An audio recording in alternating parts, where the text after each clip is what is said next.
Just a couple of guys, a couple of microphones, and a heck of a lot of know. It's Football on the Know with Jim and Joe.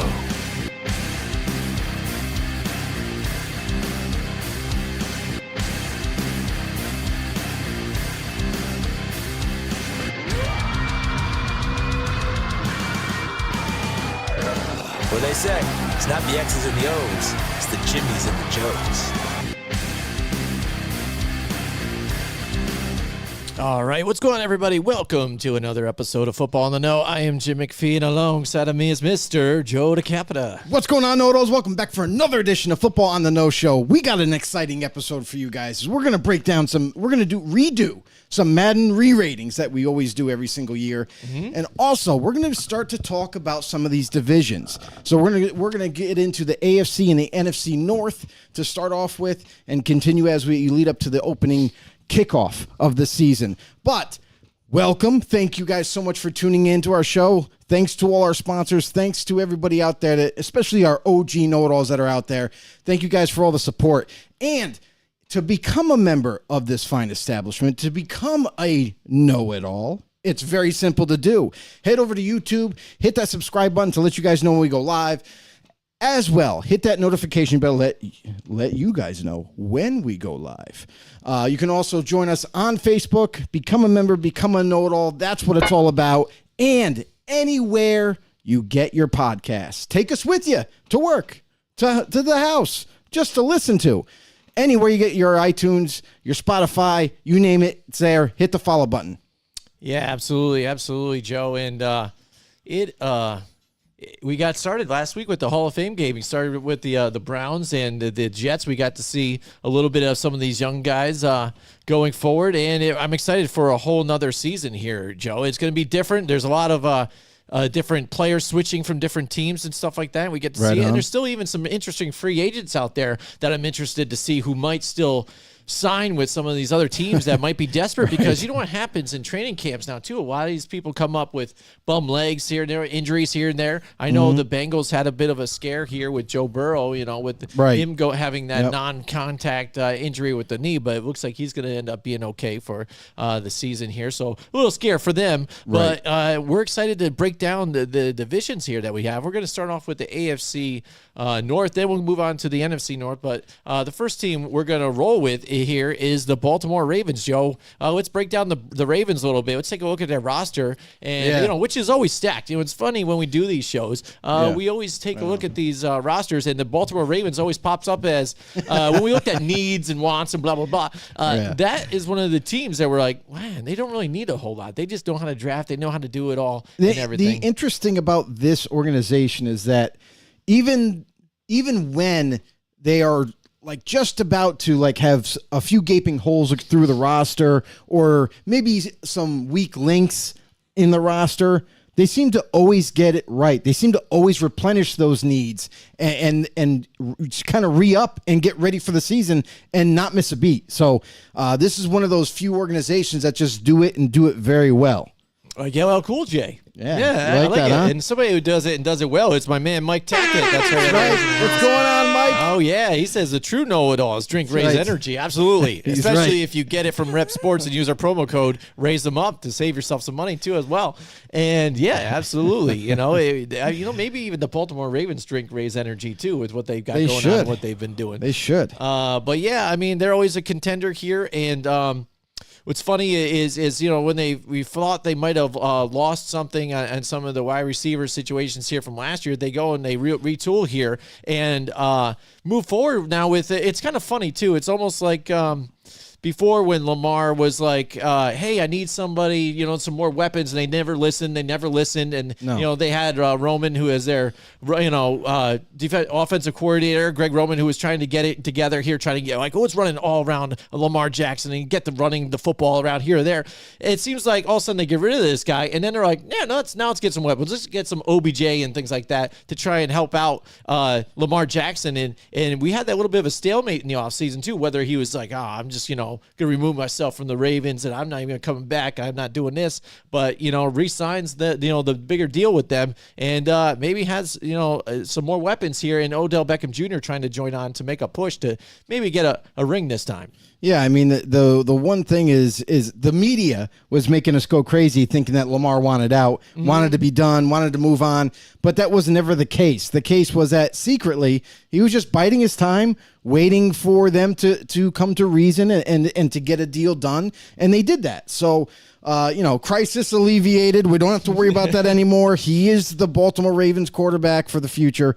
And the interesting part of this is like this receiving core has been slowly being put together to a point where it was almost like a turtle racing to the finish line. That's how fast they got receivers. So not very quickly at all. And it seemed like it's almost like a coincidence, right? Greg Roman moves on from offensive coordinator, like you mentioned. They bring in a new one, Todd Monken directly from the Georgia Bulldogs. However, he's had NFL experience, so it's not like the guy is coming straight from college and doesn't know what the NFL is all about. So he has experience, but what we're all interested to see is now that they've added some of these big-time weapons, like you think of Zay Flowers, the rookie they drafted this year. Rashad Bateman has been there, but he's going to continue to contribute to the Ravens. Hopefully he can be healthy this season all the way through.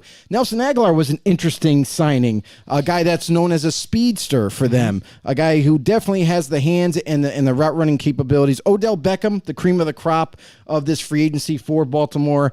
I know a lot of Ravens fans were super excited about Odell as soon as they signed him and what his caliber of receiver, what he can bring to Baltimore. So what's very interesting about all this is we have some of these big names. We have some of these unknowns like Zay Flowers, and Aguilar, how he's going to fit into this, and Devin Duvernay. But what's this offense going to look like?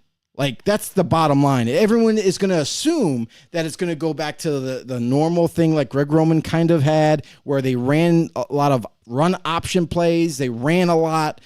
But something tells me with Todd Monken being thrown into the mix here that it's not going to be so heavy run on this offense. It's going to be a little bit of balanced.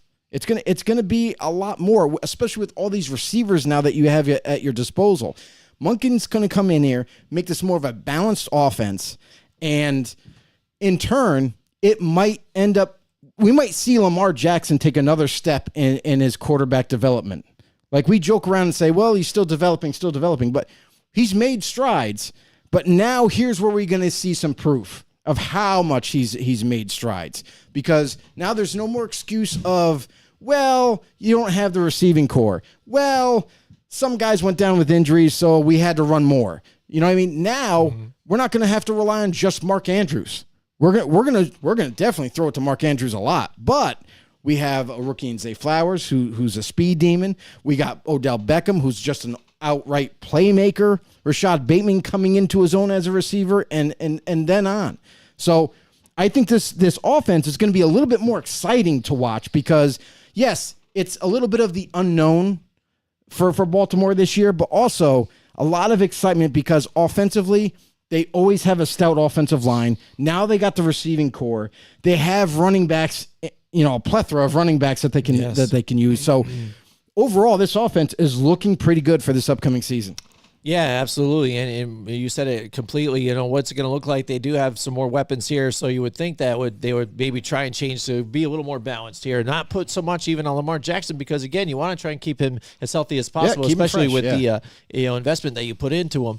But still, no matter how many times people try to game plan to him, you're never going to really truly stop him. And J.K. Dobbins, on the PUP list right now, but it doesn't matter even, too, because we saw multiple times last year even, too, and whoever they had in the backfield, they were just able to run anyways. Oh, yeah. I'm excited to see if they're going to be a little more balanced this year. And, again, on that defensive side of the ball, still they're going to be tough to beat here on the defensive side of this one. And I think they're poised to make another push at this division. But, with the Bengals, the way they've been playing, started off slow the last two seasons here, but still they're in the finish line at the end. So I'm excited to see them too as well. Yeah, you're right. And that's the thing is what we're seeing every single year it seems like all these divisions, not just the North, the West, not all these different divisions are like, oh, it's something new that's changing. Like they're being more competitive. What we're seeing is crazy right now, where the parity in this league is astonishing. Like you talk about like the AFC East, where it used to be only one team in the AFC East that you're like, worried about. Everyone else, you're like, they're not even going to make the playoffs. Now, going into this year, that's a super competitive division. This one's a super competitive division. You know what I mean? The list goes on and on. So, like, I think for, like, one of the first times in NFL history, we're going to see not just a couple divisions that are competitive. All the divisions are going to be competitive, minus maybe a couple. But you know what I mean? I just think that the parity in this league is growing every single year. And we're witnessing it now into this division. You have, yes, the Ravens have always been pretty competitive in this division. The Steelers have for a long, long time. And now it looks like they're on the uptick. They're coming back into this divisional race. Yes. And then you got the Bengals, like you mentioned. You know what I mean? So it's like, and the Browns basically, they're not far behind. It's, what can Deshaun Watson do for you this year? Can this guy turn into any shred of what he was when he was with the Texans? Which I don't think it's far off. I think he definitely can, especially now that he has a whole offseason to work with the team. But that's again, if he's successful, this Browns team could be also in the mix that a lot of people might not expect. So overall, I mean, this division is going to be pretty crazy. But going back to the Ravens defense, they made some changes, but also, like, I feel like they just made, like we mentioned, how they fill holes. They were able to steal Trenton Simpson in the draft in the 3rd round, a linebacker who can do extreme good coverage, like great man-to-man coverage as a linebacker, a guy that can pair up with a lot of different people. And then you look at some of the additions that they made too. Rocky Sin at corner, still young. And for him to come to the Ravens now to add even more depth to that secondary, this team is looking pretty dangerous. I mean, Marlon Humphrey, healthy once again. There's a rookie called Caillou Kelly who is a little bit of a developmental type corner, but a guy who I think fits really well in this defense, and he could develop really quickly. Overall, this team that we kind of once thought at one time a season ago where – when they didn't have Roquan Smith and they had some holes at the linebacking core, we're like, what are they going to do about that? They get Roquan Smith in a trade. They draft Trenton Simpson this year. So you're seeing this transcension of adding more talent and just continuing on. Like this team somehow just gets it right. And they have a nice mix of younger players and also vets, which is going to, pay huge dividends for them as they get closer and closer down to the end of the season. Yeah, absolutely. And again, when I'm excited to see it, and when it comes down to playoff time, you saw the difference when they didn't have Lamar Jackson in there too. So right on. No longer on a contract situation here for them. We're looking to see him step up here and really put his front foot forward here and lead this team because, again, like you said, with how tight it is with Joe Burrow and those guys, they're really going to have to make that push here to really solidify themselves here as a contender here for a championship. Because you said, like, this division gets tighter because there's that small window that the Cleveland Browns were right there to poised to take this division because, the talent that they had when they had Odell Beckham Jr. and things like that. Right. And then the Ravens were still hanging there. Thought they're going to take a little downward turn a little bit at one point, and then they did, and you saw the Bengals jump into this whole mix. But now the Browns were left kind of waiting and seeing after they signed Deshaun Watson, and we didn't get to see what we were hoping that we might see. We knew there was going to be some rust, and it looked a lot worse here on film and on TV than what we all kind of expected the rust to be. But now we're excited to see what we're going to get out of him this season. And the Steelers are only getting better, I think, under Kenny Pickett now here with the mix that he has there with Pickens too. And we'll get to them in just a little bit. But we touched on the Baltimore Ravens here. Now let's get into the Cincinnati Bengals here, Joe. Again, we talk about this offense and what they've been able to do.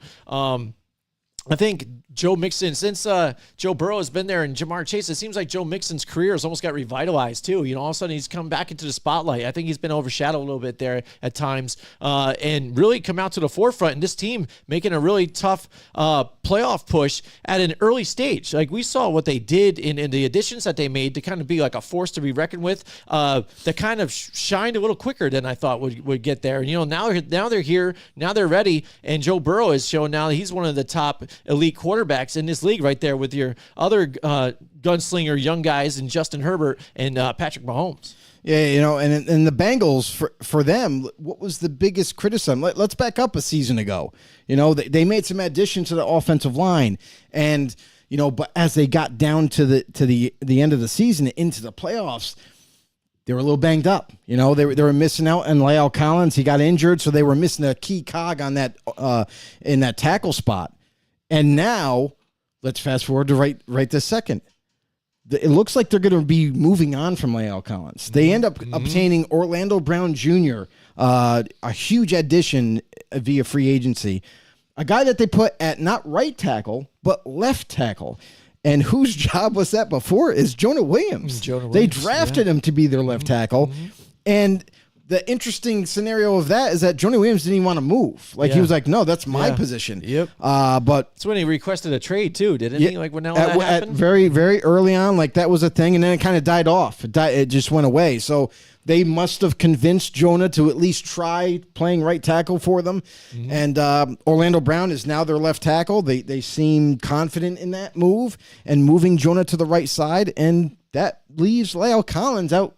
Just out in the pasture. Yeah. Because he's been injured up to this point and still not 100% ready to go. So they must have been super concerned with how long that injury was going to take for him to get back. So they decided to make some moves. And you could definitely see that down the road, La'el Collins is either going to end up with an injury settlement with the team and be a free agent, or they're just going to wait for him to get healthy and then cut him and get out of that contract. So, but overall, this offensive line, even though they made a big addition in Orlando Brown, it's pretty darn solid. Alex Kappa now at guard. You got Ted Karras, formerly the Patriot, is now the center. You know what I mean? So they made a little bit more extra moves for this offense, which didn't need much help, but they just decided, hey, if we can upgrade it, we're going to upgrade it. And just like you mentioned, Joe Mixon, kind of a little bit overshadowed in past years, but maybe not necessarily because of his production. More about a media thing. Everyone was keyed on Joe Burrow and Jamar Chase and what have you. So, but look at this team overall. They're so solid right now.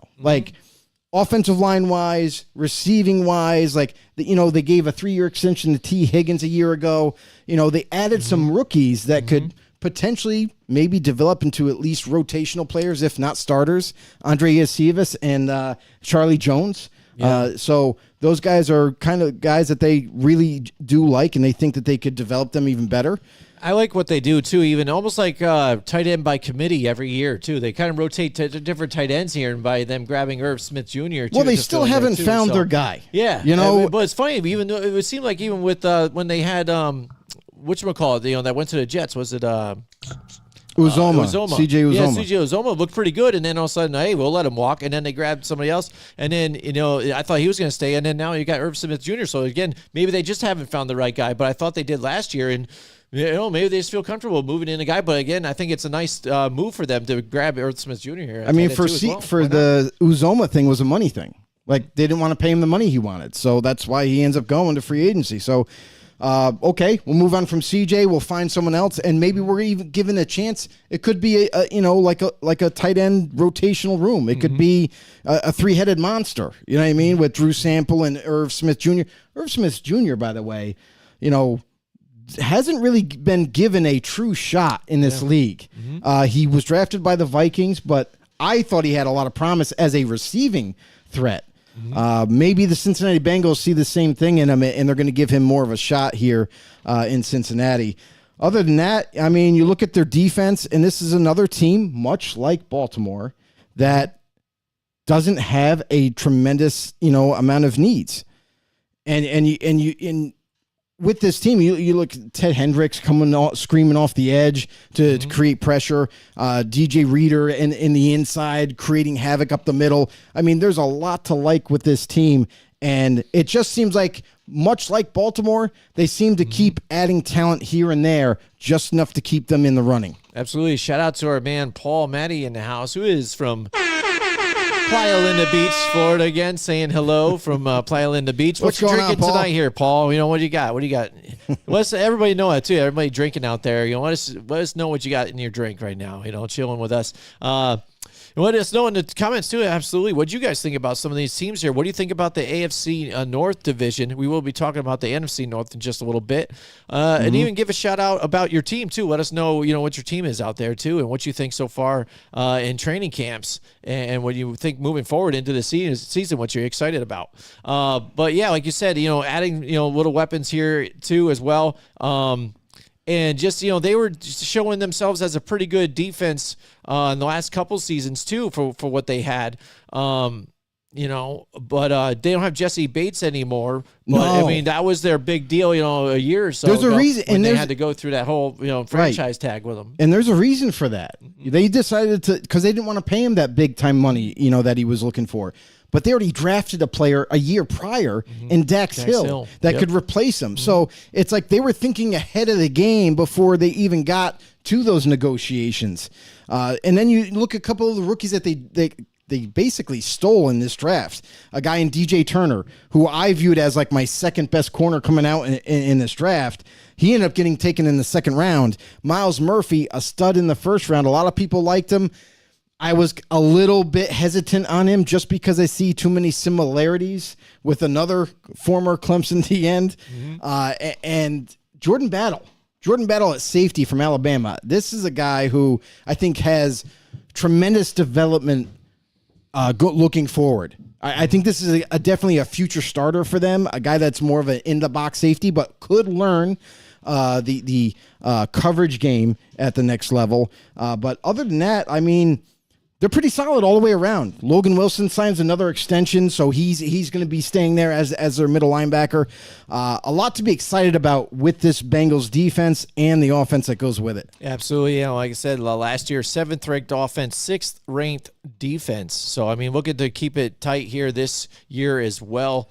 All right, AFC North. What team we got next year, Joe? When they have the Cleveland Browns. Cleveland Browns, The Cleveland yeah, Browns buddy. here, and we just got to see them again play the Jets in the Hall of Fame game here, the first official game, I guess, of the preseason before we get into only 3 games in the preseason now. So it's funny, we get to witness some of this shortened preseason, and teams got to make the cuts too. A lot of different cuts here, and it's going to be harder for some of these guys to make the team. And I think it's partially some of the exciting parts here of this league, you know, year before we get into it, what the cuts are going to be. And you're going to see that, you know, mad scramble again, too. People are going to say, hey, well, these guys cut this guy. I'm going to grab this guy in this last minute additions possibly, too, on these teams. Right, you know, and then we get into this Browns team, and not a lot of people are even thinking twice about the Cleveland Browns.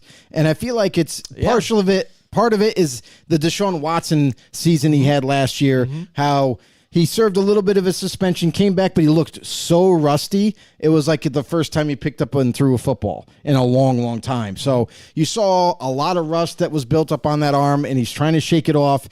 And you got to remember, too, didn't have a full off season. You know what I mean? He wasn't with the team enough to get chemistry with some of these receivers and the timing down. So I look for him to take a big step forward this season to where he might even make so much noise in Cleveland to the point where he might have this Browns team turn right around and be right in this divisional race. Amari Cooper had a really good, stellar year last year with him, even though he didn't. The media didn't show like, oh, they got something moving, they got something going here.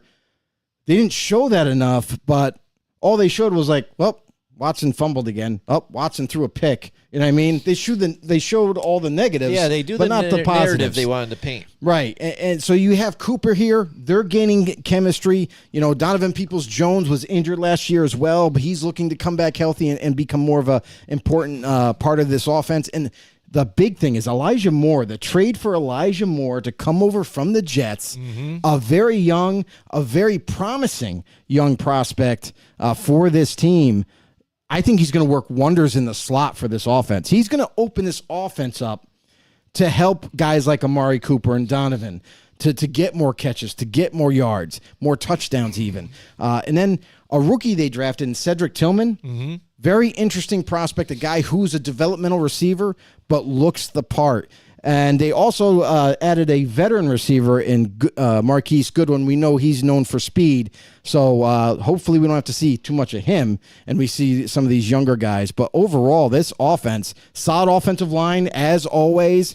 Guys were a little bit banged up last year, coming back healthy yet again, and there's a lot to like going forward after this. Nick Chubb, of course. Yeah. You know, Kareem Hunt's not there anymore. Still a free agent, by the way. Yeah. Still has taken a couple different visits. Has been to New Orleans. You know, he left New Orleans. He's on his way to another stop, and still yet to sign anywhere. So what's interesting about that is I'm not sure, is it a money thing or is it a fit thing for Kareem Hunt? Is he looking for something specific where he can kind of fit in and maybe have a potential to start still? You know, because it seems like everywhere he's been, they want him to come. They want him to be a part of the team. But, well, when Alvin Kamara comes back with the Saints, how's that going to work? You know what I mean? Yeah. So that's the interesting part. But overall, like this Browns team, they don't have to worry about that because Nick Chubb can handle the full workload. We know that. The guy can catch, the guy can run, he can block, he can do it all. So this team potentially could be a dark horse in this division. Absolutely, and you bring up the fact that Nick Chubb's there, and he's there alone in the backfield. And we got to see him with Kareem Hunt a few different years here, 1-2 punch, and they both putting up big numbers. He's here by himself, so I think this could be big for fantasy football. We didn't talk fantasy football yet this offseason here. It's gearing up for fantasy football. I think a lot of fantasy football owners would maybe even look into Nick Chubb even because he's going to be carrying all the workload. He's always the option. Yeah, he's always a top tier type of too. You know what I mean? So you're just like, bang, all right, I'm going to go big on this one. And like you said, the kicker here is with Deshaun Watson. And again, you added some more weapons here in Elijah Moore. If he can't do it with the weapons that he has here, and Daniel Jones did what he did last year with what he had, then you know you got some serious issues. But I know that a lot of diehard Cleveland Browns fans we're really excited what happened with Dorian Thompson-Robinson, with the guy that they ended up drafting here in the 5th round. He looked pretty good even in camps and in the preseason game, the Hall of Fame game, and stuff like that. So they're excited to maybe see what this guy can do even moving forward because he's got a little bit of athleticism to him and stuff like that too. But you put all that money invested into Deshaun Watson, there's going to be a lot of media backlash on this if he doesn't turn this thing around here and become the Deshaun Watson of old because of what they invested in the money that they put into him. Yeah, but there's no question that he's going to be back to where at least closer to back to where he was this year. Mm-hmm. Having all this time and opportunity to practice with your teammates in camp, in OTAs, and outside of it, privately. He's going to be ready for this year. There's no doubt about it. Mm-hmm. I don't think Cleveland is even worried about it either. They knew going into it last year that there was going to be some rust. There was going to be some issues. And, they were willing to just kind of get through it, and now here we are. So he'll definitely be better. He'll definitely be closer to what he was. I don't know if he will be the same guy right away, but he's definitely going to be better. He's definitely going to have that chemistry and everything that we're used to seeing. His playmaking ability on the run and throwing the football down the field. So I don't have any real concerns. I don't think Cleveland does either. Mm-hmm. And then, if you look at this defense, there's a couple of guys that I wanted to bring up. Of course, the roster by now. Like the Browns defense is pretty good. They bring back Anthony Walker Jr., who I was surprised they kind of let walk for a short amount of time. Bring him back. A lot of guys that were a little bit banged up, they're coming back healthy. But Zadarius Smith is now a Cleveland Brown. Yes. And is going to help with that pass rush, with guys like Myles Garrett and company. Other than that, you look at a guy who hasn't yet performed on the football field, but has been there for a year or two. And Grant Delpit, a guy who was injured coming out of college, and people were excited about him from LSU. But he's going to get his debut now. He's going to be the starting caliber safety that they've been waiting for. That's going to be an exciting piece to the roster that I'm curious to see. And other than that, they got a draft pick and we know that Cleveland loves nose tackles. They drafted perhaps the best nose tackle coming out in this past year's draft in the 3rd round, in Siaki Ika, who is a mountain of a man, and he's like 3 people you put together with muscle, and you can't move him. So he'll be interesting to watch him and see what he could turn into for Cleveland going forward. And what do you think about them adding Jim Schwartz here as the defensive coordinator for them too, coming back to football? I think it's smart. Because again, we saw the defense was pretty good, but last year I think they took a tick backwards a little bit. Not as good as we've seen even in the past. Now they bring in Jim Schwartz, who has been an outstanding defensive coordinator we've seen before for the Eagles and things like that. So that should be big here. I think it's you have the ring. The Cleveland Browns. I think it's a smart move. I think especially with Kevin Stefanski calling the plays and how he utilizes it's like 60-40 run. You know what I mean? His offense isn't completely balanced, but he does like to utilize the running game and Nick Chubb and what have you in those weapons. But he's a guy that likes to run the clock. He's a guy that likes to score at the end of each drive if he can. And then you pair him up with a Jim Schwartz, who is a very aggressive defensive play caller, a guy that loves to blitz, send extra pressure from different angles, and try to confuse the offensive line, try to confuse the quarterback into throwing the ball where he shouldn't throw it. I think this is a match made in heaven for this Browns team. Absolutely. And then that'll lead us to the Pittsburgh Steelers here. And we got to see, again, this team where, they finished probably the worst they have in the last, 30 or 20 years, and stuff. But still, that doesn't mean a whole lot, to this organization, because they know how to bounce back and they know how to add the talent. And again, Deontay Johnson had fixed those, catching slip ups that he had before, those rock hands a little bit. And but the real surprise with everybody was the Kenny Pickett to George Pickens here. Once he made that one-handed catch, and he put himself right there on the map, and he's been doing wonders here too in camp so far. So they're excited to get this offense together again on the field again and see what they can do with the second year here now with those two together and make a push to do something in this division too. It's only taking that one step back to reload and come back hard here against this tight division. Yeah, and in step one was to shore up this offensive line a little bit better. So they did that in the draft. In the first round, they get Broderick Jones, who is definitely seen as a day one starter for this team. Now, it's a question of where, because he can play. He played left tackle at Georgia. He can play right tackle. But what's interesting here is they have guys like Dan Moore Jr. at the left tackle spot right now, and Chukwuma Okorafor at right tackle, who I thought was a little bit of a sieve in terms of right tackle protection. So maybe they're thinking of making Broderick Jones the right tackle, or at the very least moving Okorafor out of that spot and maybe moving more there. But overall, you look at their offense, right? You just mentioned George Pickens. George Pickens was a highlight reel last year for the Steelers. And Kenny Pickett, definitely his favorite target. Like, their hands down, it was like, okay, we need yards, we need a touchdown, we need something to happen. I'm throwing it to George. Like, it's just going to happen, and they just made it work. But going forward, though, the interesting thing is they made a trade for Allen Robinson, the second, to come over from the LA Rams, and now is a part of this receiving core. But everybody saw last season he was a non-existent player, really, on the football field with the Rams. I don't know if it was a scheme thing. I don't know if it was just him. Like, maybe he's a little slower, doesn't run as good routes anymore for some reason. Like, there's something off about that situation.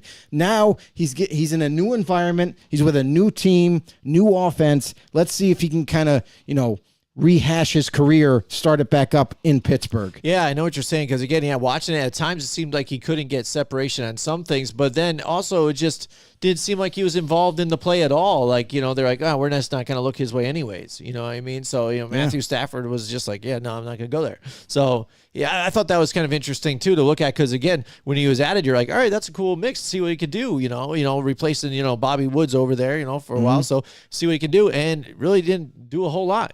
So that's what the Steelers are looking for, to add kind of like some more depth to here and utilize them. You know what I mean? If people are going to start trying to double up on George Pickens or put some moves there, you can get Allen Robinson under the middle in that slot and make some things happen. Yeah, and something else that they managed to do in the draft is add another tight end.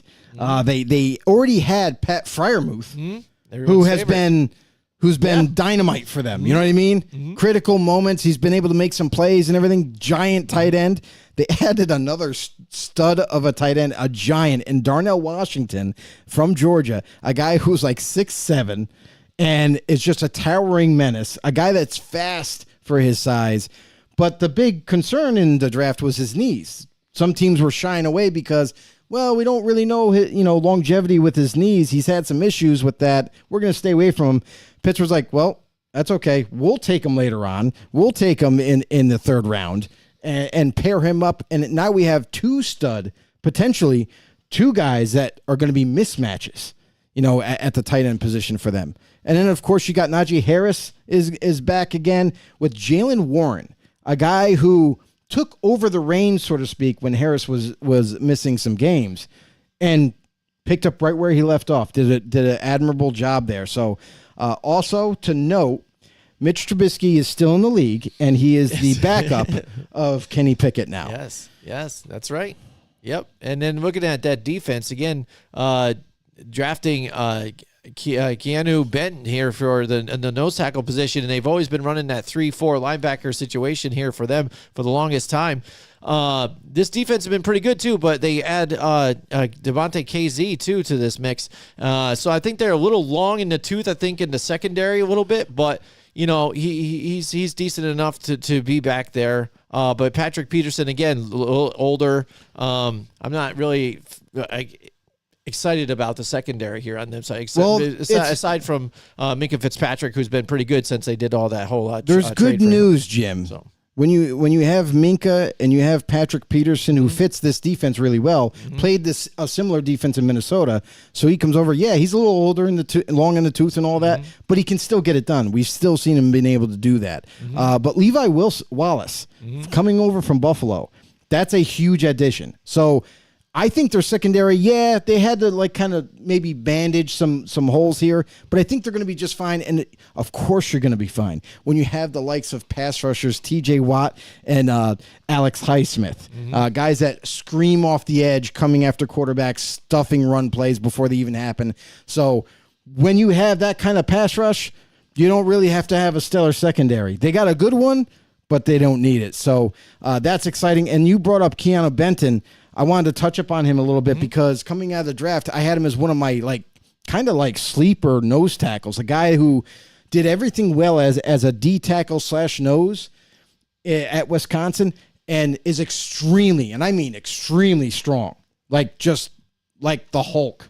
You know what I mean? He's amazing. He's got some quickness to his size too, which is going to be impressive. It's definitely going to show up on the football field.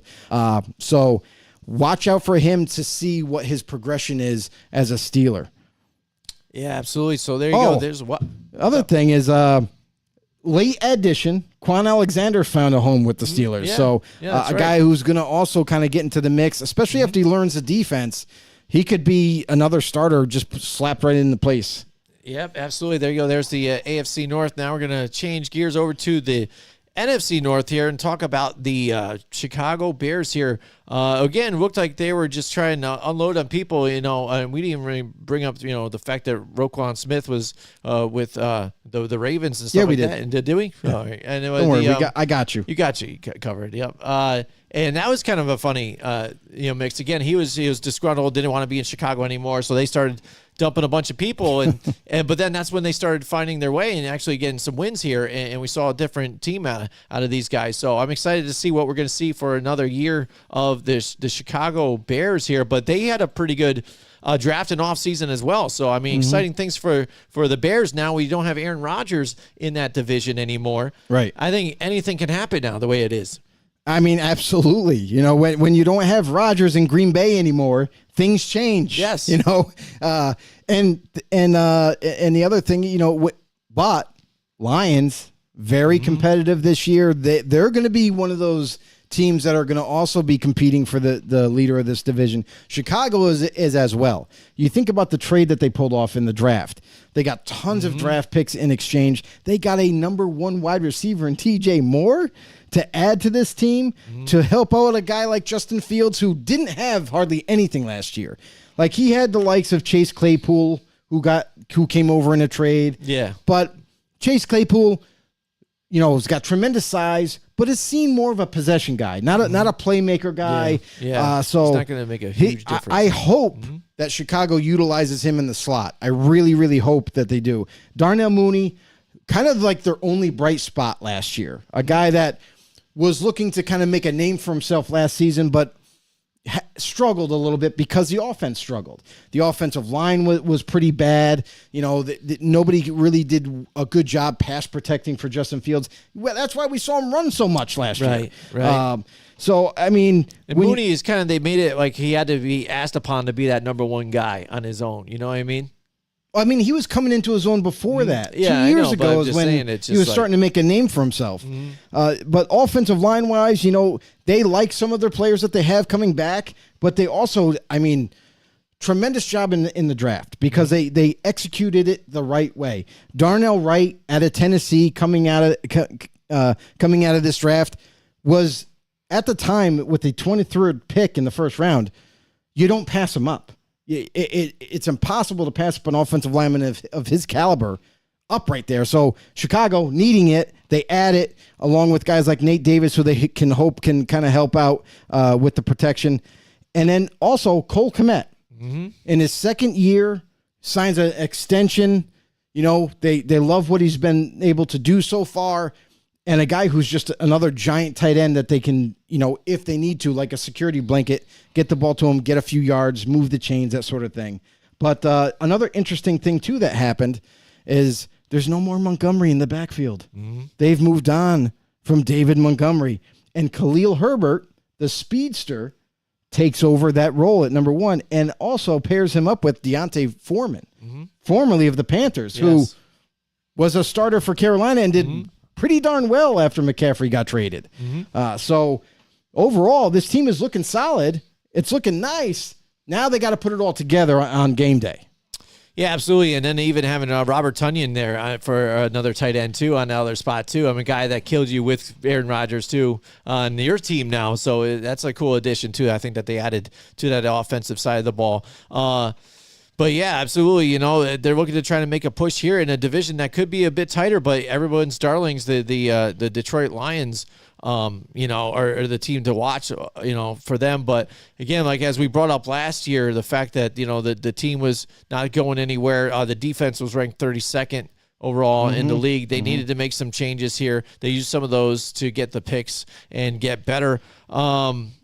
And Yannick Ngakoue, too, finds a home, too, here on the defensive side of the ball, too, to try and help out that defense. Yeah, he just got signed like 2 days ago. The interesting thing about this defense is they had a lot of holes, right? Before the offseason happened. And we're like, well, they had a ton of draft picks in that trade. And they utilized the defense in the latter, like, you know, like second and third rounds and then the latter parts of that draft to try to fill in some holes on defense. They also utilized the free agency part. You know, they brought in Andrew Billings, you know, former D tackle / nose tackle from the Vegas Raiders, who had a good year last year. Yannick Ngakoue is an interesting piece because even though he's known as a pass rusher, he's not very good against the run. So I'm curious to see how they utilize him there. Justin Jones from the Chargers, another D tackle prospect for them. But the big additions was linebacker. when they got rid of Roquan Smith and they were missing some pieces there, they bring in not only Tremaine Edmonds from the Bills to kind of lock down that middle linebacker spot, but also TJ Edwards from the Eagles, which I'm sorry is a bigger deal than Edmonds, because TJ Edwards is starting to climb the ropes, so to speak, for that linebacking core and being known as a threat at that position. So Edwards comes over, had a tremendous year with the Eagles, and now looks to continue that success with the Bears.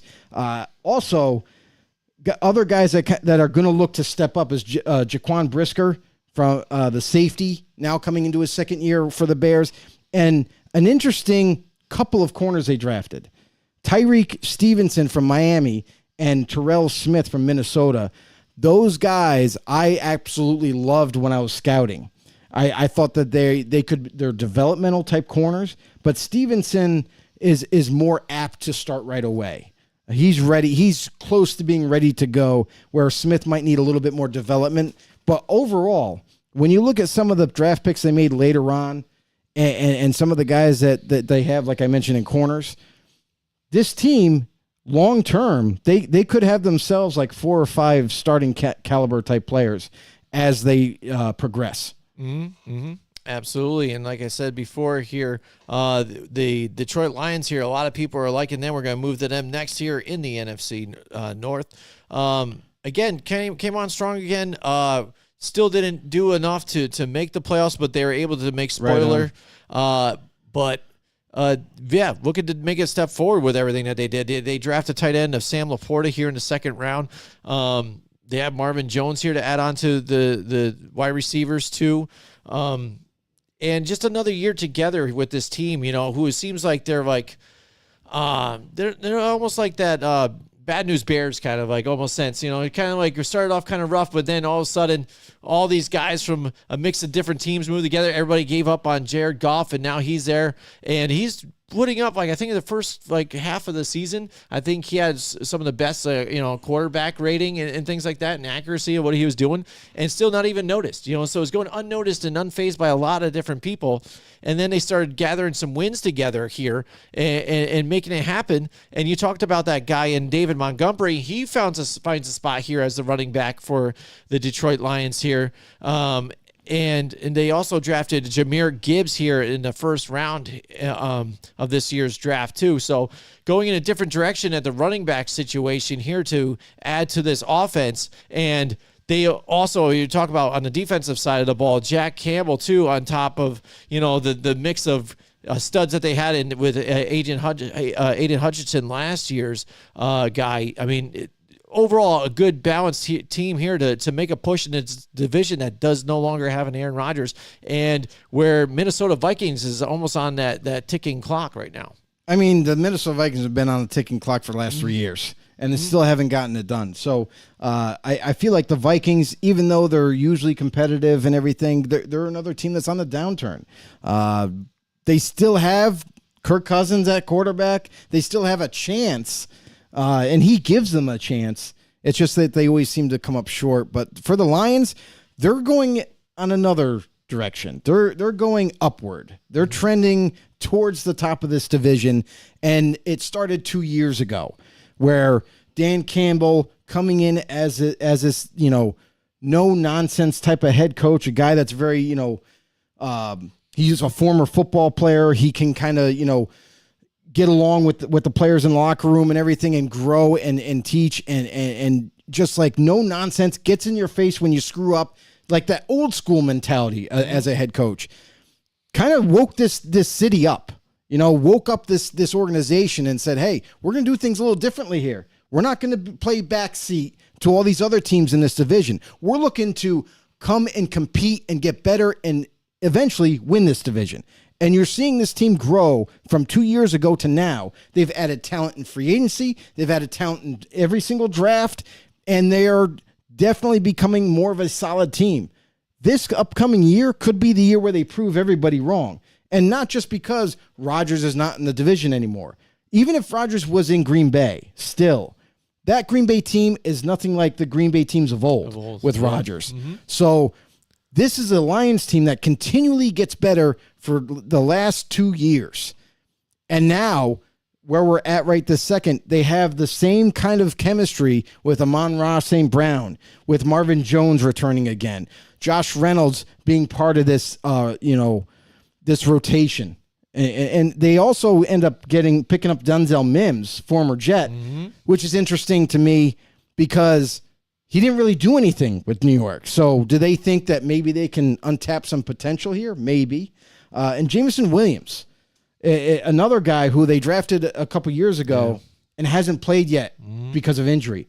But I'm telling you right now, in practices, he's lighting up the defenses. Like, he is just outperforming everybody. So that's got to get you excited as a Lions fan. And then you couple that with the fact that your offensive line is going to be solid. You've added some new free agents there.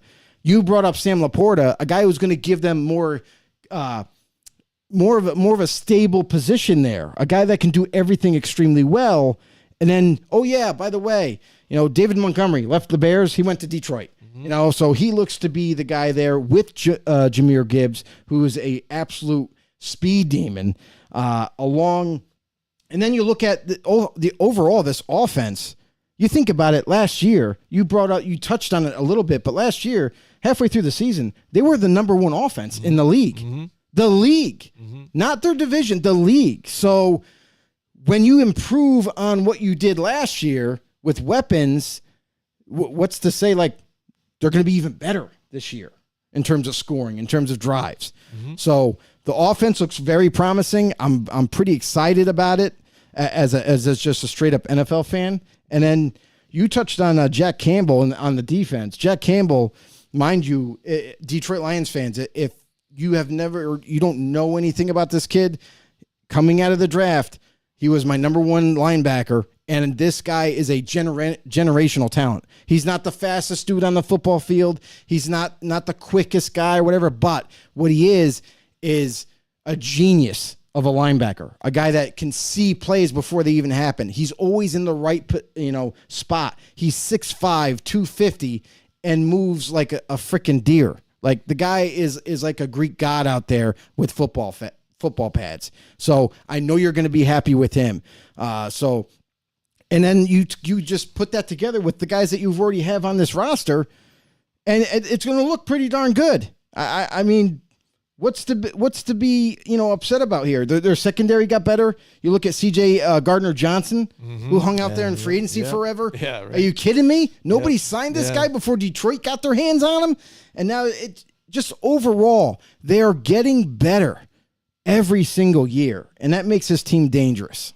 Absolutely. And again, that's the team to watch. It's the team that everybody's on board with, because we got to see it, and I think people started to buy in too. I know when I was watching Dan Campbell talking about biting the ankles off of people, I was like, all right, buddy, you need to chill out or whatever. I'm not buying in yet, but again, the team believed it, and he pours his heart out on it, and I think the team is Dan Campbell here. It's rugged, it's emotional, it's strong. You know what I mean? They've taken that persona. Amazing. They've taken his persona on the football field and just don't give any shit about anybody. Yeah. They're out there to punch you in the face.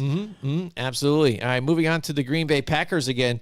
We brought him up multiple times here, the fact that, Aaron Rodgers list, and we get to see now the new Jordan Love era here. That's and right. See what's going to move on with this team and really kind of what this offense is going to be looking like without somebody like Aaron Rodgers running it, and somebody else doing what Matt LaFleur wanted. And I think you're really going to have to see, or you're really going to start to see what Matt LaFleur is really made of with this whole thing, because it's all him now, basically. Because, we could have put some of it behind the fact, that he did not have a whole lot of weapons. He kept asking for talent, so much the fact that he went out and had the team go out and get Randall Cobb and stuff like that. But the funny part is as soon as they move on from him, now we're going after receivers. We're drafting receivers every round just about. Let's go. Yeah. I know it's funny. And so, we get to see what it is now, possibly. But, we've been also waiting to see what Jordan Love really looks like, and what we saw on the field so far has not been very good. So, for them to now move on to him, because they invested that time in that draft pick and moving up and drafting this guy, you got to see what you have in him here, too. So, I don't think that it's going to be, Matt LaFleur, if they don't do well this season, he's losing his job or anything. But I think you're going to get a raw look at what it's supposed to be. And if not, then they need to start making plans for their next upcoming quarterback. I mean, I think the plan started already because Green Bay, they've always known to look forward, even when they think they have their guy. Remember Brett Favre and how long he was there. And then they drafted a couple years earlier, before Favre moved on, Rodgers. Rodgers had to sit behind Brett Favre for a couple years until he got his shot. And then now Rodgers moves on. They drafted Love a couple years before he moves on, and here you go. They're just repeating the cycle, hoping that it turns into, they found yet another stud quarterback. And time will only tell for this scenario. Jordan Love is finally going to get his shot. Let's see if he can prove us all wrong. Let's see if he's going to be the future starter for Green Bay, much like his predecessor. So here you go, Jordan. Prove us wrong, and you have the likes of Luke Musgrave, who they drafted at tight end, which they desperately needed. They haven't had a legitimate tight end in quite some time. And a guy that was at least just stay on the football field to help out. But again, this is another team that is going to look to upgrade at certain spots going forward. You look at offensive line, it's not getting much younger anymore.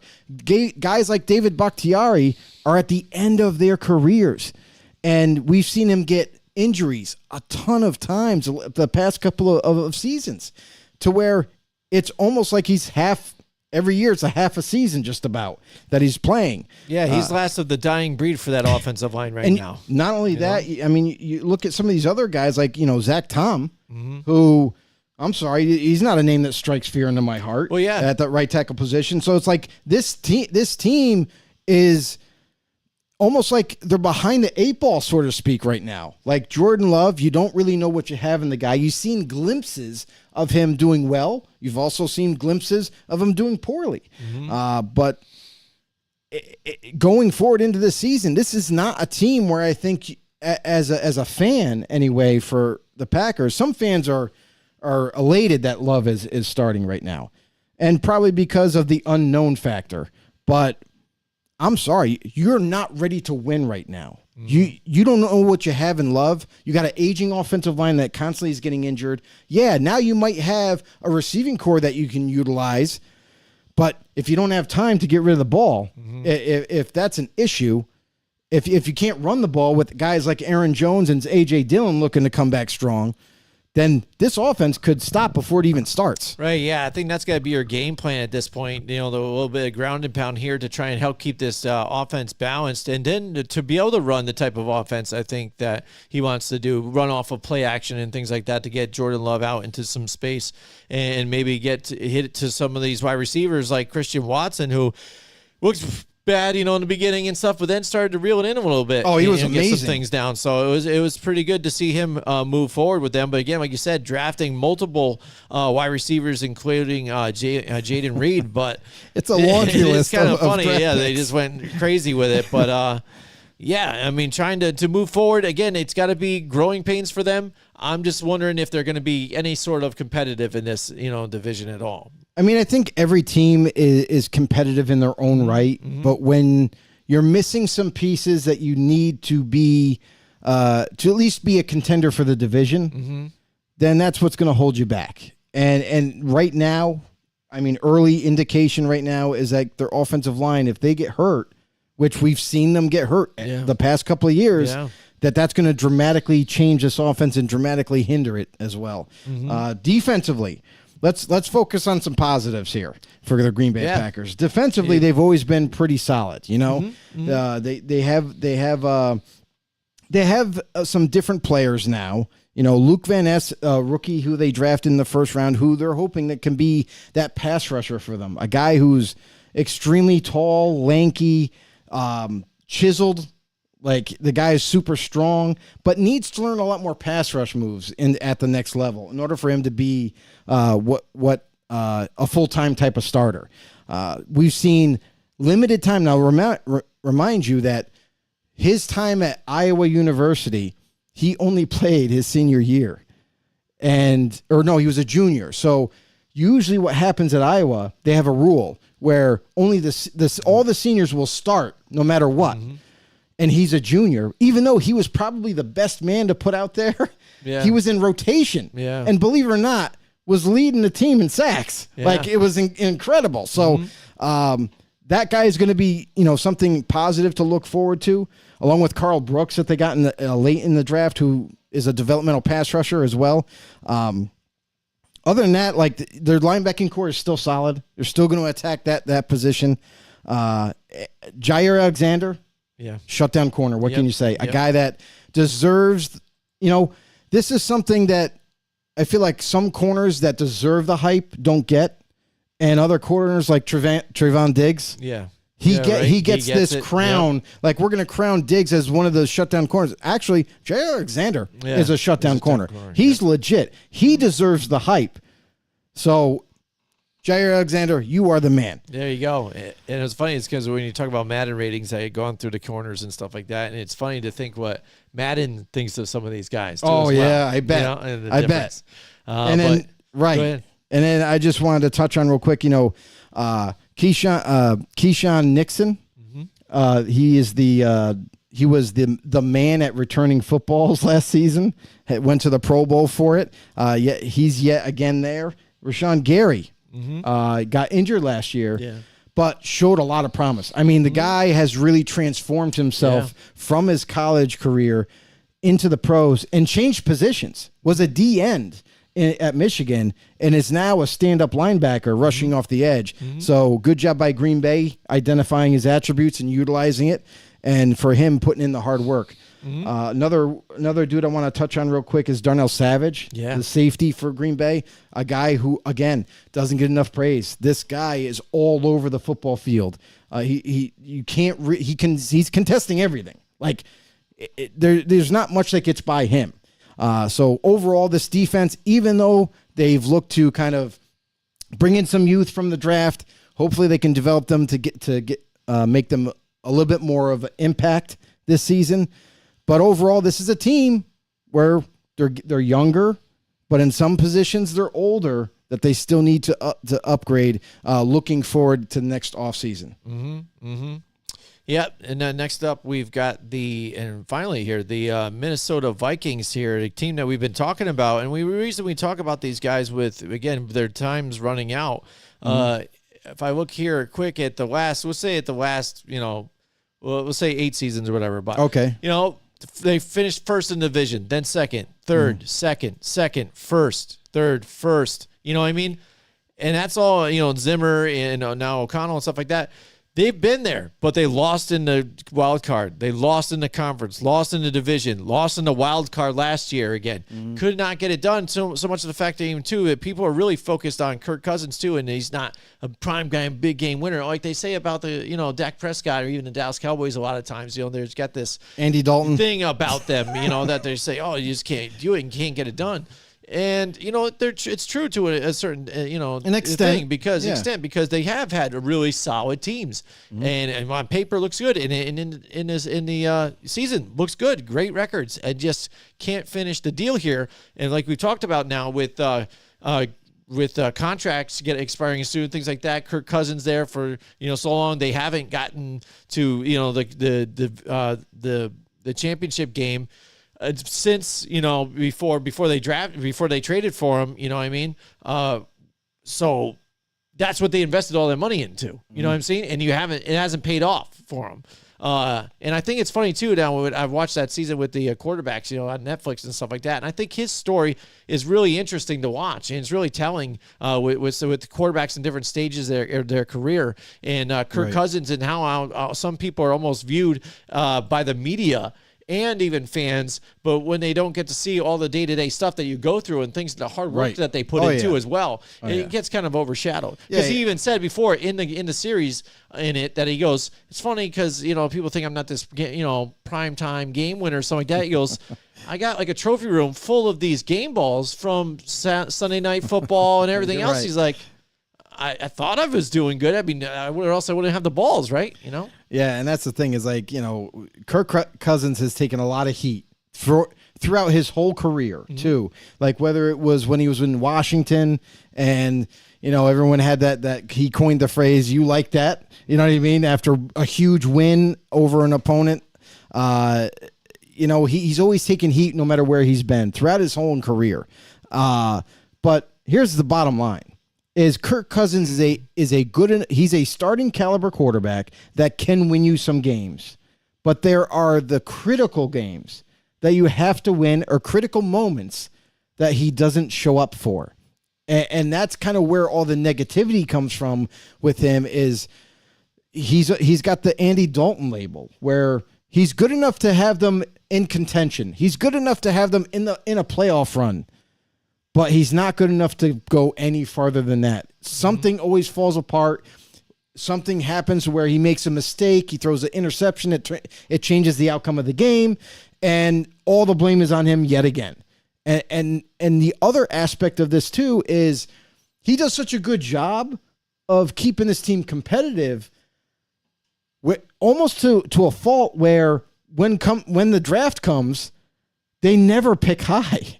So they can never draft for the future. They can never have an opportunity to take maybe a top 5, top 3 type of quarterback because they're always good enough. They're always picking in the 20s and never up higher than that. So it's a blessing and a curse. Like, you want the guy to do extremely well. Yes, you want the guy to help you get to a Super Bowl or win a championship.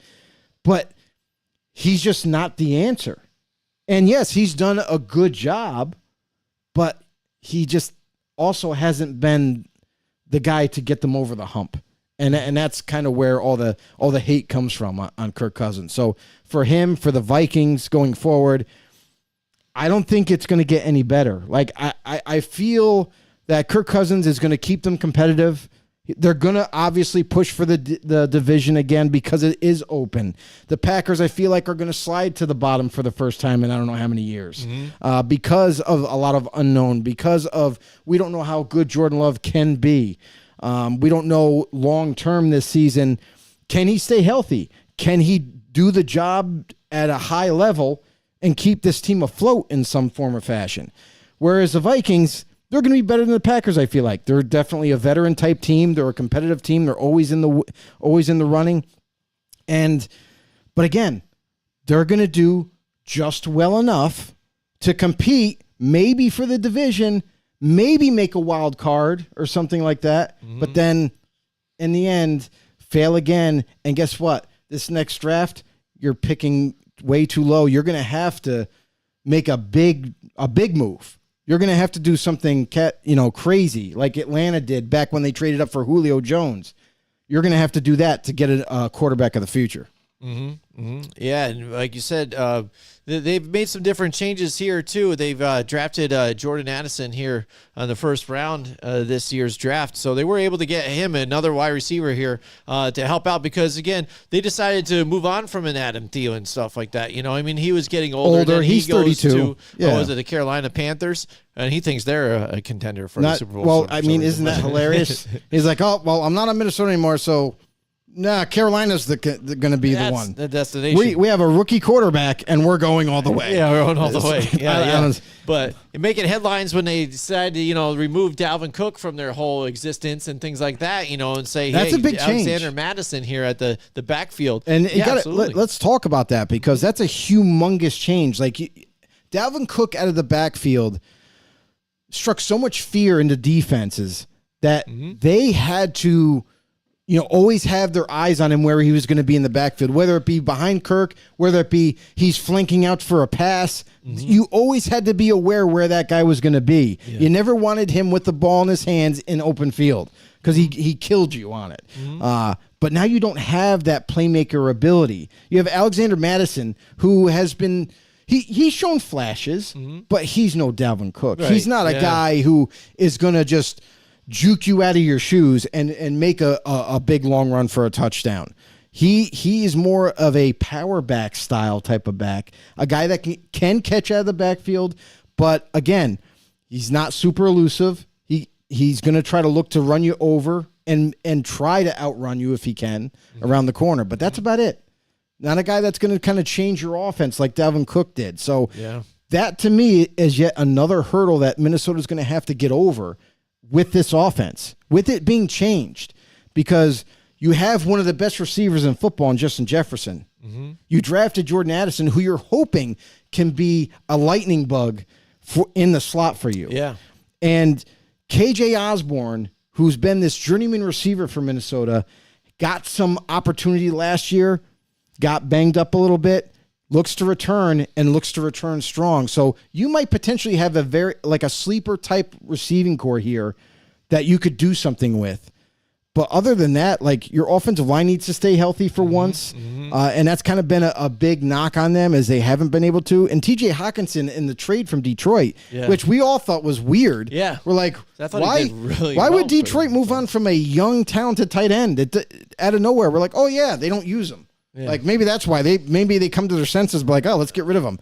But now he's with Minnesota, a rival, and did very well down the stretch of the season. Mm-hmm. Kirk Cousins, obviously, we've talked plenty about him, and then the defense.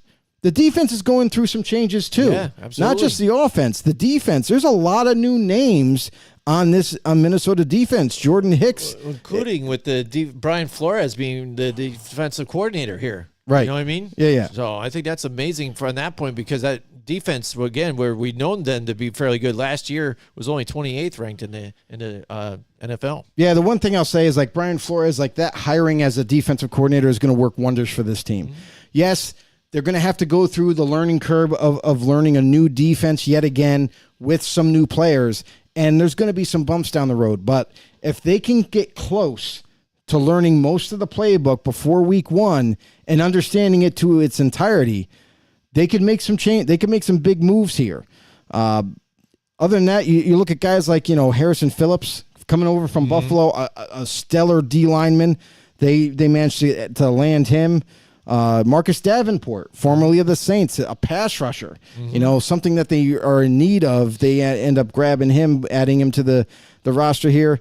Mekhi Blackman, a rookie at the corner position. They drafted from the 3rd round, a guy who has promise, but I don't know if he's ready to start right away. And we've seen Minnesota do this before, right? Where they drafted a couple corners and they threw him out there and didn't work out so well. Mm-hmm. So I don't know. Maybe they learned from the mistake, found the right guy, but hopefully they did. Other than that, they have some younger talent. Guys like Louis Seen at safety, who maybe he can crack the lineup as we get through training camp. Byron Murphy, who's been a journeyman corner who hasn't really been able to stay healthy. Mm-hmm. Obviously, Minnesota's hoping that this is the year that he can and help them out. And then as rookies on the defense, Jacqueline Waugh, the nose tackle from LSU, I think he could push for some, at least from rotation, snaps right away. And then Ivan Pace Jr., who I was ecstatic about this year, coming out of the draft, was a undrafted free agent, signs with Minnesota. And I'll tell you why he didn't get drafted. He's short. That's it. He's very short. But when you watch the tape, this dude is a menace. Nobody in college football could block the guy. Some people even tried to double team block him, and he still would find a way to get through and sack the quarterback or stop the run from happening. And he's a very good, coverage linebacker. So despite his height, I think he can make a big impact.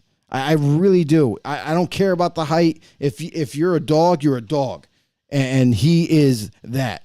He is him. So watch out for. So they have some unique pieces that they're still going to have to develop, and this defense has to come together. It's that simple. So when you think about how their offense is in much better shape.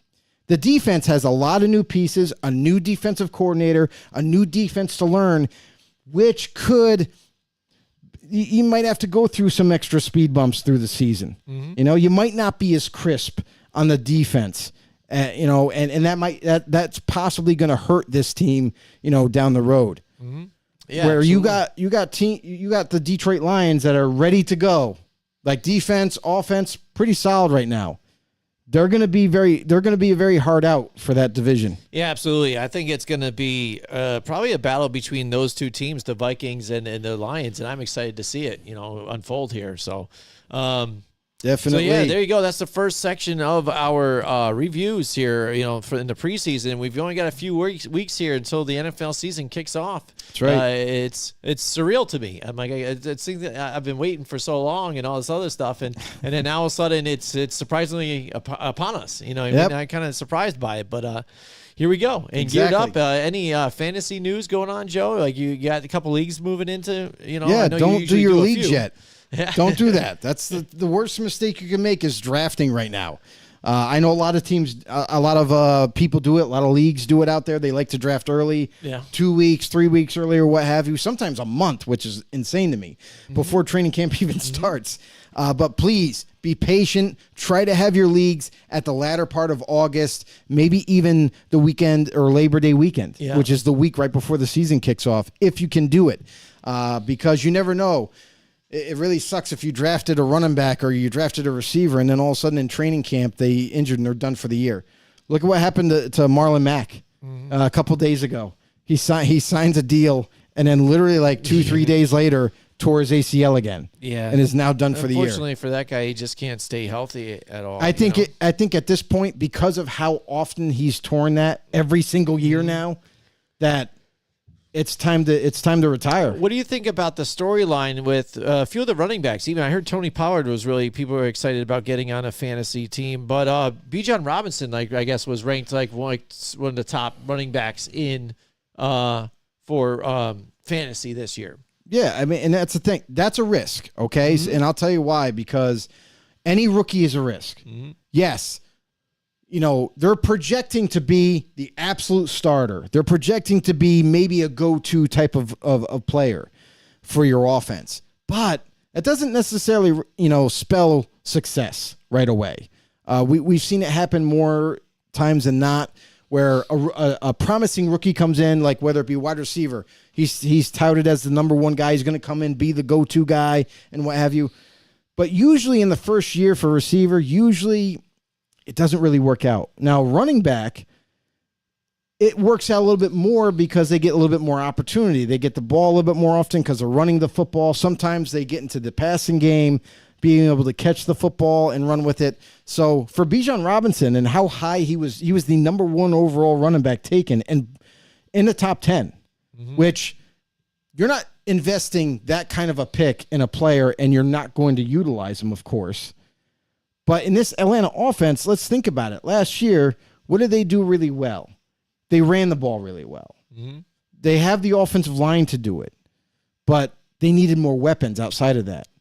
You got Drake London out there. You got Kyle Pitts. You added another receiver this year. So maybe it's going to open up a little bit more, which in turn will maybe lead to Bijan Robinson having a pretty darn good year. Maybe not the best year in fantasy, but a starter-worthy type of back. So he could be worth taking early, but I would caution if there is a veteran player that you just know, like Nick Chubb, he's going to do really well.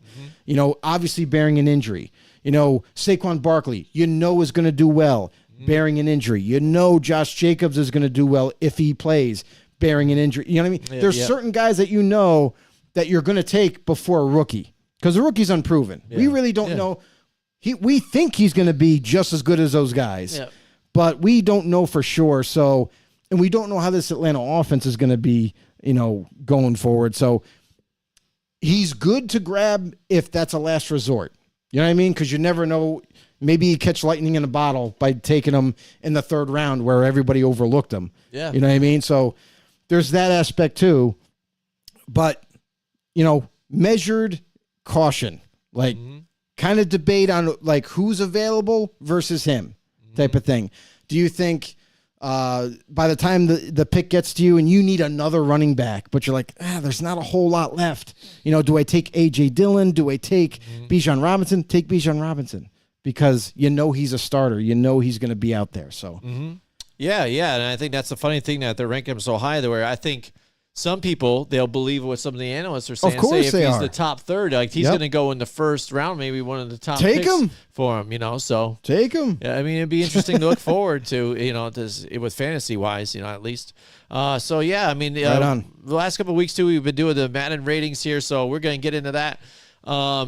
I decided to look at quarterbacks this year, so let's look at the this week. Let's look at the quarterbacks here. With Patrick Mahomes, we already know is the 99. What do we have? Joe Burrow is 95 here. Here, let me move it over to your screen.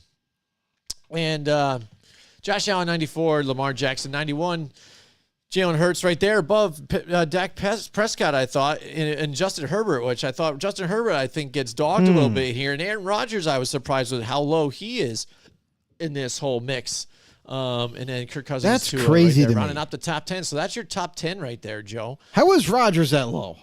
Just because he's 39 and now he's on the Jets, everyone's going to drop him like a rock? I don't know. I think sometimes they do that just to, again, try an average of how they rank the team maybe, but I don't know what they even rank the team overall because I don't know. I haven't. I ranked the Jets above the Green Bay Packers. Yeah, Like, yeah, it's not even close. So what are you doing? No, so It's not even close. I mean, so again, maybe they take in his age in consideration. I don't know, and I don't think the numbers really dropped off. I mean, we're a year removed from when he was MVP status. Yeah, You it know still what I doesn't mean? make sense. Like, So- I mean, come on. He's still one of the best quarterbacks in the league.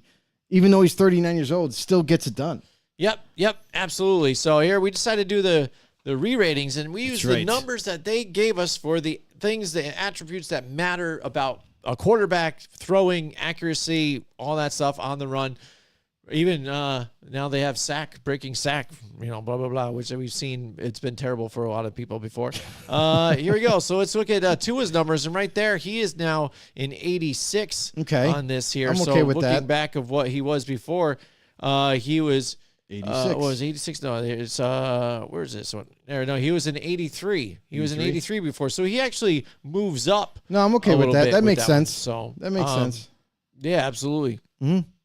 I like that. I like that rating for Tua because Tua was having a brilliant season, last year with the Dolphins, with Jalen Waddle, with Tyreek Hill. Like, there was a lot to like with that offense. And then, unfortunately, with the concussions that he had kind of took him out of the game for a little while. And, unfortunately, hopefully, like, he's A-okay to continue. We've already figured that all out, right? Miami Dolphins got along, met up with the family and himself and discussed going forward, like, what's the best thing for Tua, and does Tua and the family want him to continue? So come to an agreement. Here he is. He's a starter yet again this upcoming season. Hopefully they can keep him upright more. All right, here at number 9, it was Kirk Cousins with an 84, and now he is an 83. Oh, So Kurt.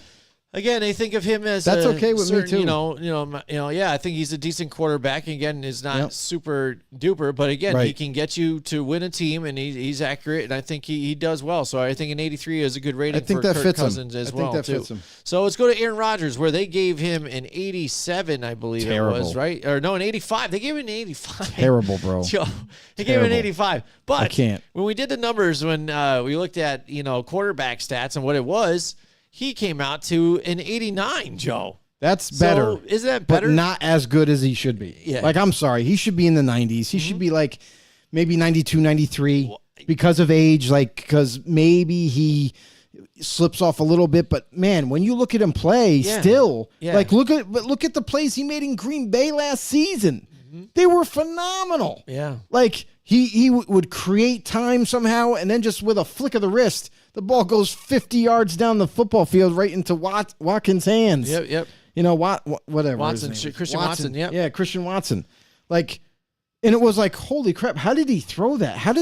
It almost looked effortless. Like, so how can you have this man, he's a multiple MVP quarterback, and though he's 39 years old and still doing it well, like, how does EA come up with that low of a rating for Rodgers? It's beyond me. It doesn't make any sense. Yeah, even when their stats are proving that he's not. Come on. At least they gave him an 89 with some of that. You know what I mean? That's so it is terrible. kinda They better funny. boost it up during the season. Oh, That's yeah, all I know. absolutely. You know, they also look foolish. All right, now going to Justin already Herbert, do. who was, absolutely, who was an 87. Yeah, after I'm doing the numbers here, he bumps up to an 88 now. So 88? he's there in an 88, which again I think is decent. But again, I think he's near the top. I don't think he's some guys, I don't think he's a '90s type of quarterback yet. Yeah. He's done really well, but I mean, I think it's like more like a 89, maybe a 90 right now. Yeah. But again, like he screws up too. Yeah. Like we've seen That's true. him throw interceptions at times and make, bad decisions once in a while. It's not often, but once in a while. So I feel like that's kind of a fair rating for him right now. Yep. All right, now moving on to Dak Prescott. He was rated an 87. Wow. And after we did the numbers, Wow. he is a 90. No way. No way. Stop. Oh, Stop it right now. Dak Prescott, I'm sorry. You don't even deserve to be in the top 10 right now. Man, is they love crazy. Dak Prescott here, Joe. How do they love a guy who throws the most interceptions in the season?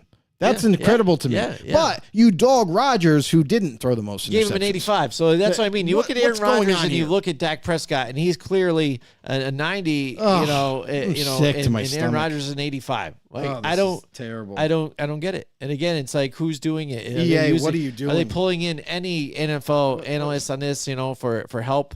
You What are just we don't doing know. here? Yeah, I don't know. Who knows?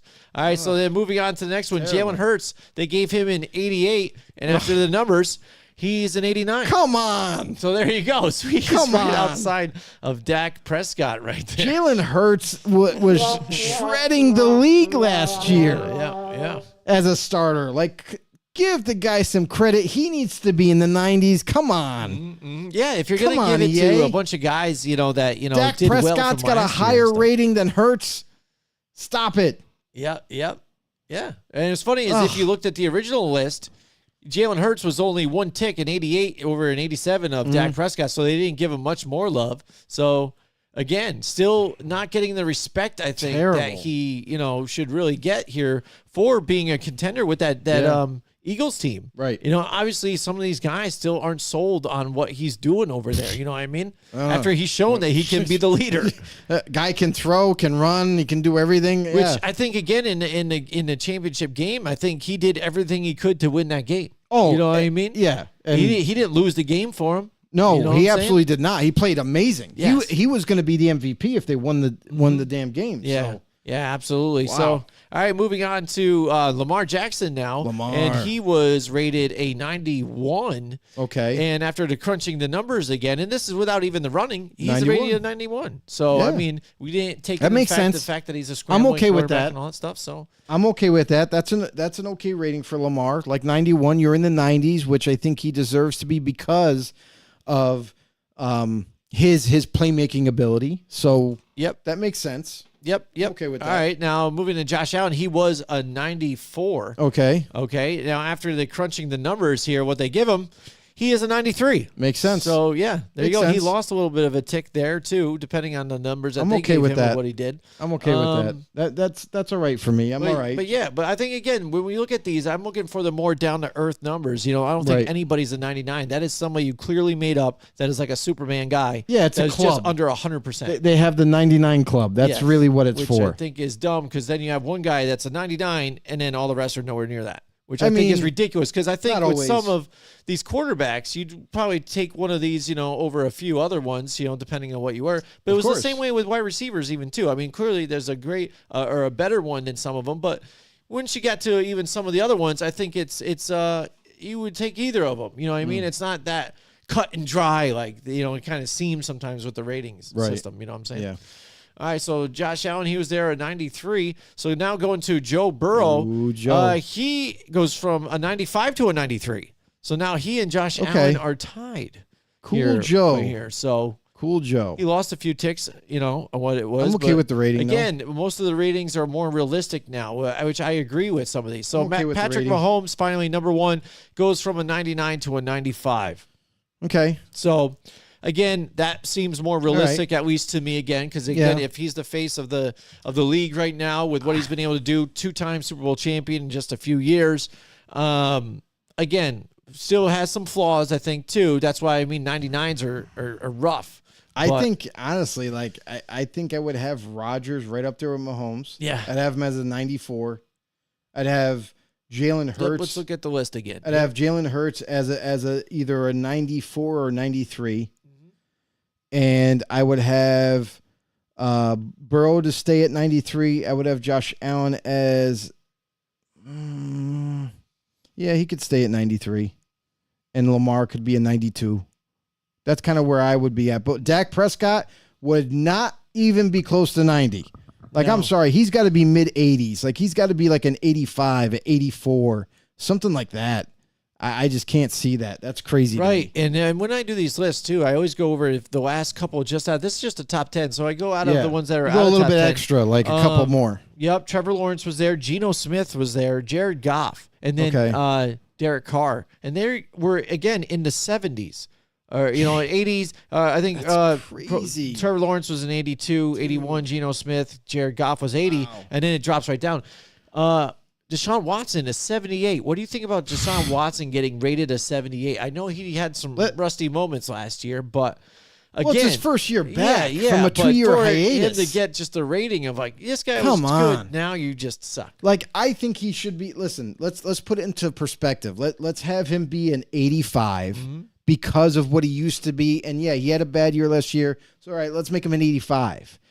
But to dog him like that, like he's not, like he's a backup. What? You know what I mean? That's what it seems like. It seems like you're trying to make him a backup type of quarterback when he's clearly not. When he gets back in the groove this year, when he gets the chemistry down and he gets the timing down, and you got to remember, too, he was trying to learn the offense as well. There's all that gets put together. So I just think it's terrible that EA did this to him. It's like they picked on him just because he had a, first year back, played, minimal amount of snaps because of the suspension and what have you. Yeah. So, and then on top of that, because he did poorly in everyone's eyes, he's garbage. We're going to put him in with the backups. Yeah. That's incredible to me. Don't do that to the guy. Yeah, he's not that bad. Handful of games. Give him time. Watch. I'll tell you right now, EA's going to be, they've really screwed this whole list up yet again. Not surprising because they do it every year. And everybody complains too. Mm-hmm. Everybody complains on some guys should be higher rated. Some guys shouldn't be as high rated. We've always had this debate every single year. Yep. And the players themselves will say, there's no way I'm that slow. Or there's no way that my throwing accuracy is that bad. You know what I mean? So there's always discrepancies every single year with EA. To this day, I have no clue what they do besides make up ratings, because they say they do all these tests and everything, but do you actually watch the games? My thing is do you put in the work and watch film of these players? Because your ratings don't reflect that of what they did, their body of work last season. Mm-hmm. Dak Prescott had the most interceptions. Does that deserve a 90 rating for a quarterback? No. I'm sorry, it doesn't. Anybody else besides the Dallas Cowboys quarterback, I would say it that way. And they're getting dogged. Like you said, they're 78 or something like that. If that was Tua, Eli I'm okay Manning, with. Kirk Cousins, I'm okay with, but I don't know. I don't know how they go about finding or figuring out these ratings, but there's no way they can probably watch a game, actually watch these players, put in the film work, like college scouts do when they're trying to evaluate talent. They should be doing the same thing, and then you come up with the ratings after that. Yeah, like I said, when the ratings for awareness, they gave him a 71, which I think is terrible. Come on. But after we crunched the numbers for his, though, he ended up coming out with an 84.2, so an 84. So he actually jumped up from a 78 to an 84. I said 85. Which, again, you said 85 was probably the way that they should have probably left it. Right. You know what I mean? And then it makes better for fluctuation. Yeah. I don't know. EA needs to hire us, I think. Yeah, to right. But, all right, so after crunching all the numbers and everything and realigning the top 10, here is your What's our new top 10? Top 10. Here we go. And Patrick Mahomes there, number 1 again. Now Joe Burrow and Josh Allen flip-flop, but still tied here at 93. Lamar Jackson stays the same right there. Dak Prescott should not be there. Shoots up. Get him out right of there. At 90. Drop him like a rock. Yep, and then Jalen Hurts and Aaron Rodgers are tied, but even with the Terrible. decimals, Jalen Hurts still rated over Aaron Kills me. Rodgers, which I think some people would be appalled at this point if they saw something like that. And then Justin Herbert, Tua, and then now Trevor Lawrence jumps into the top 10, Joe. Again, Okay. being outside of the top 10, rated an 86. He started off an 82, and then he goes to an 86. Yeah, And Kirk Cousins goes from an 84 and drops out of the top 10 with an 83. as he should. And he goes down to like 15th or 16th really? in the row where, multiple jumped up. Geno Smith, it was rated an 85. Jared Goff an 84, right in front of Cousins. Again, so Makes Derek sense. Carr right there in the mix too as well. Yep. So Yeah, I There mean, you the go. only discrepancy I have with this list right now is Dak Prescott shouldn't Prescott. be in the top 10. Like, he really shouldn't be. And Hurts should be higher than Lamar. yeah. Yep. Craziness. Yeah, I know, especially the way it's been. And Actually, I even put- with you know Lamar what? Jackson having many weeks that you want to talk about missing time. Yeah. Lamar Jackson was Right. out how many weeks, and then even didn't play in the playoffs, And actually, I would put Hurts above Josh Allen. right? I They would. should make that an attribute even too. What about that for like teammanship or something? You know, because again, dude, he sat out when he could have played. He said he wasn't right enough, but I don't know. I feel like he could have played in the I don't know. playoff games. We're not gonna. We're never gonna know that. And I mean, It bottom always line is, speculation, but like, it's he said, but she that's said type of toughness, deal. I guess maybe I don't know. Like, he says, like, there's no way he could have went. He was seriously injured. Yeah. And then some people, because remember the narrative was the media kind of, they went with that, and we thought the same thing. We're like, Well, he's kind of just hanging out, and he was super happy. I don't know just, if- with I don't his know if- sunglasses on the sides, like hey. but he you did know, stand just in one chill. place. Well, So yeah. maybe he wasn't, because he wasn't moving around that much. Maybe he was, but it is what it is. It's over with. So we're moving on. Yep, absolutely. Moving so, on. Joe, why don't you tell everybody where you can check out some more football on the know It's and how to very, subscribe? very easy. It's this simple. Head over to YouTube, hit the subscribe button, hit the notification bell, let you guys know when we go live, and become a member. Just become a freaking know-it-all for once, would you? Just do it. There you And go. all your dreams will come true. Yeah, we'll make all your of 'em. wildest dreams come true. That's right. Also, you can also take us on the go and be in the know at the same time. Anywhere you get your podcasts, iTunes, Spotify, you name it. Done. Just drop the follow there. Follow along. Bring us with you. Maybe you're going on a camping trip. Take us with you. You'll that's a you'll good be in idea. the know. Absolutely. You know, go on vacation. Guess what? The wife doesn't have to know. Go to the bathroom, lock the door, and then just watch us. You know, get your football intel. So there's a lot of ways to go about this. But what we're saying is join our football community, become a member, become a know-it-all, and let's get this thing. All right, absolutely. And we'll see you guys next week. Join us next week from 8 till 10 Wednesday night for more Football on the Know with Jim and Joe.